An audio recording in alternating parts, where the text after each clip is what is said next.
আপনারা যদি আমার উপরে বিশ্বাস রাখেন, আমার উপরে ভরসা রাখেন, তাহলে নিশ্চিত করেন যে দেশে কোনো জায়গায় কারো উপরে হামলা হবে না। এটা আমাদের প্রথম দায়িত্ব।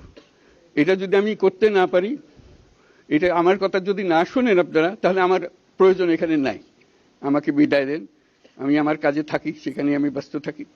যদি আমাকে প্রয়োজন মনে করেন, তাহলে আমাকে প্রয়োজন মনে করলে আপনাদেরকে দেখাতে হবে যে আমার কথা আপনারা শোনেন। আমার কথা না শুনলে আমার কোনো প্রয়োজন নাই। আমার প্রথম কথা হলো, আপনারা বিশৃঙ্খলা থেকে দেশকে রক্ষা করেন, আপনারা সহিংসতা থেকে দেশকে রক্ষা করেন, যাতে আমরা যা যা আমাদের ছাত্ররা আমাদেরকে পথ দেখায়, সেই পথে আমরা এগিয়ে যেতে পারি। এটা একটা খুব সুন্দর দেশ হতে পারে। বাংলাদেশ একটা খুব সুন্দর দেশের সম্ভাবনাময় দেশ।